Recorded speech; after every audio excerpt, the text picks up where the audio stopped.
Hi guys, welcome back. During the 2016 Olympic Games in Rio, many athletes, including gold medalist Michael Phelps, took up the ancient ritual of cupping to relieve pain. So how does it work and what are some of its health benefits? Here to explain is the owner of Mighty Chiro, Glen Nathan. Hi Glen, how are you? Hey, how are you? Good to see you. Oh, Thanks pleasure. for having me. Cupping, huh?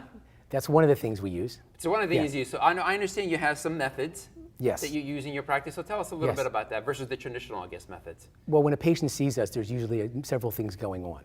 And it's our job to find out what the body's saying and what Okay. needs to be done. And the goal is to make a turnaround as quick as possible. One of the techniques we use is cupping because that helps to drive blood into the muscle. And in many conditions associated with musculoskeletal problems, there's a decrease in circulation or an abnormal tone of the muscle where things just aren't working the way they should. Okay, so it's actually getting the flow of the blood inside that Yes, area, and correct? or more specifically, like it's called a muscular decompression or Okay. muscle decompression. So when the muscle's compressed and it's very tight, it'll relax it or decompress it. And with cupping, there's a couple different kinds we use. Okay. One would be a fire cupping, which creates a lot of pressure because of the suction of the fire inside a cup. Like a burning or something It's- sensation? It creates heat. Okay. And then it wants oxygen, so when that's put on the skin, it creates a much more of a draw. It gets pretty intense, pretty fast. Some Wow. people like that. Some people with larger muscles really need that kind of power. Other Okay. people, children for example, or someone who's sensitive, will use an air cupping because it's very subtle, it's gentle, you can control the amount of force you're using, and it's just as effective. Right, so do you use many more other methods in your practice? We do, yes. So tell us a little bit about some of the other methods. One of the most exciting things we do is called shockwave therapy or acoustic wave therapy. Okay. This has been around for 50 years in Europe. It's been used in this country for dogs and horses for the past 20 years. It was recently approved by the FDA for a couple key conditions like plantar fasciitis and tennis elbow or lateral epicondylitis. We use that on the whole musculoskeletal system too when it's indicated. Okay. The same goal in that you want to get someone better as quick as possible and try to Right. figure out where the problem areas are and turn things around quickly. Right, so how do you judge which one is best suited for each individual?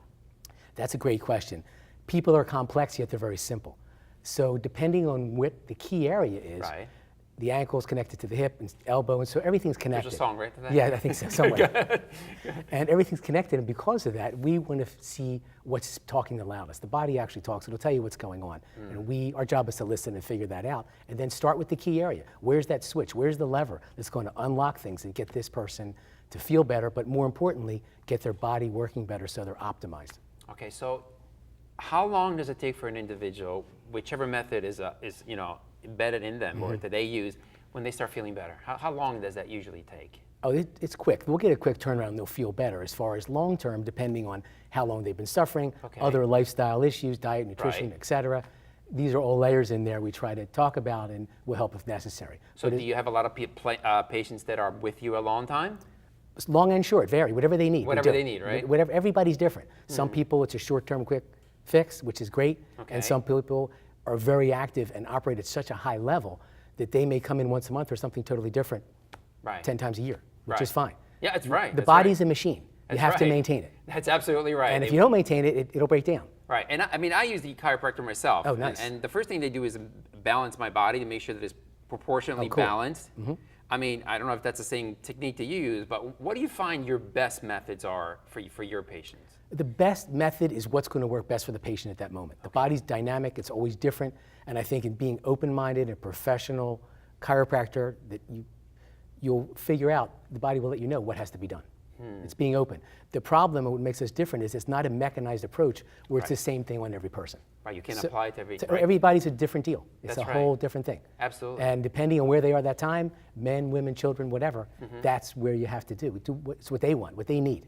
Right. So, so I guess what I'm trying to get.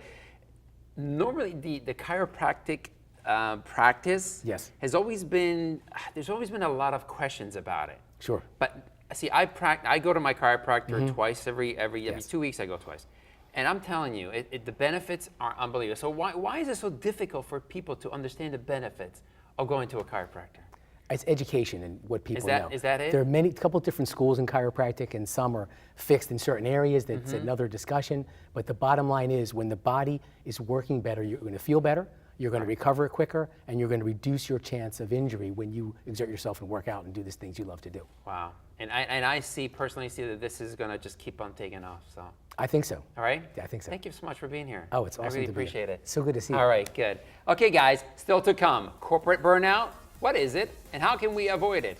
Those answers when Healthy Lifestyle returns in just a moment.